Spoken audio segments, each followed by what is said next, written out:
When did you stop being a Democrat?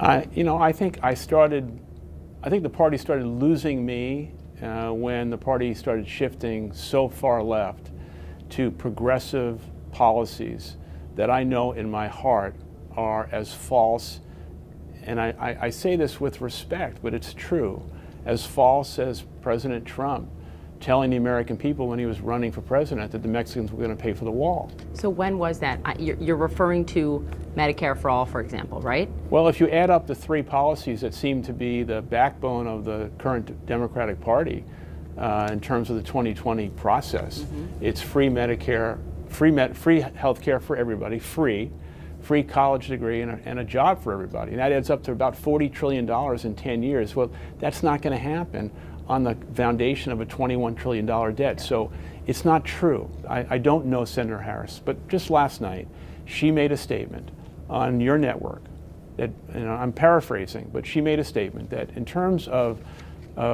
free government paid health care, that if she was president, she would wipe out the entire insurance industry.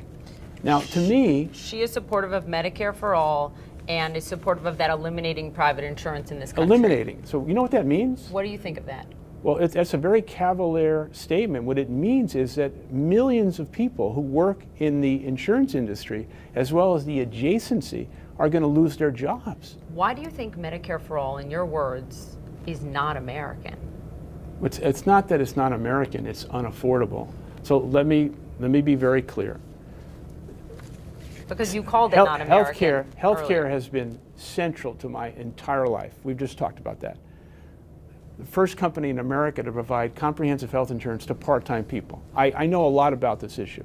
It's deeply in my heart. Now, what I believe is that every American has the right to affordable health care, as a statement.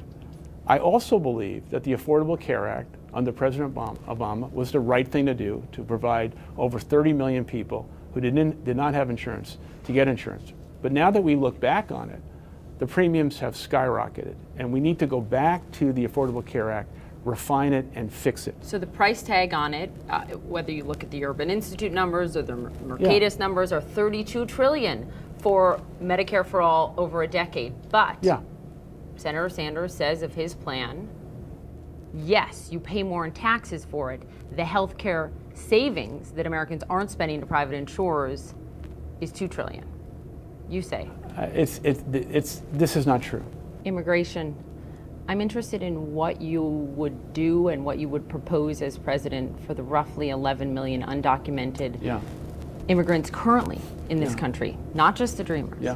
What would you do? First off, I agree with the Republicans completely that we need strict, stiff border security. But not with a wall, which is insanity. So I agree. I also agree with the Republicans, not the Democrats, that ICE has a major role to play in this. But Republicans want to strip mothers from babies and put kids in internment camps. I don't agree with that. Path to citizenship for those 11 million? Well, let me get to the Dreamers first. We're a country of immigrants. We're a country based on humanity and fairness. I think it's un-American for the Dreamers not to have a pathway to citizenship, and they should be given that. With regard to the 11 million people who are unauthorized, let them get in line, pay taxes, pay a fee, and over time, give them the opportunity to become Americans. But they remain under a Schultz presidency. If you had your druthers, those 11 million undocumented immigrants would remain in this country on a path to citizenship? Correct. You would not send them to their home country? No, I would not. Income inequality. Yes. Story of your life, right? Yes. There are, you've already condemned the Trump tax cut, right? Yes. The corporate tax cut. Yeah, I was wrong. There are a few different proposals out there now from progressive liberal Democrats on how to tackle this. So let's take two of them, okay? First, Alexandria Ocasio-Cortez, a congresswoman from Queens, supports a 70% marginal tax rate on the rich. Your eyebrows go up when I say that. That is on their, 10 millionth dollar and above. As you know, we saw a 90% marginal tax rate under a Republican, President Eisenhower. Yeah. What do you think of that? Well, let's go back to the idea that if I ran for president as an independent, I'm going to steal Democratic votes away from President Trump. Let's go a different way.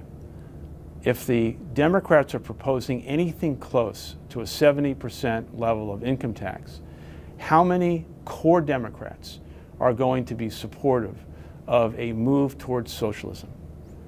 Not very many. President Trump will get reelected. How would your plan then reduce the income gap from what it is today, widening every year? If it's, is it raising corporate taxes immensely? I think the 21% tax rate was wrong. I would not be supportive of that if I was president. But would you raise corporate taxes? I would not be supportive of 21%. That should give you some idea as to what I would do. Elizabeth Warren's proposal is a wealth tax. Oh, God. It's an additional 2% Yeah. tax on Americans whose net worth, this isn't just an income tax, Yeah, I know, actually, I know. it's an asset tax. Yeah. What do you think of that? Is over $50 million. Yeah. Good idea? Well, first of all, it's an idea that has no merit. She knows that there's no way this could come to pass. These are just false campaign promises to make noise. And again, it's punitive. No, I don't agree with that.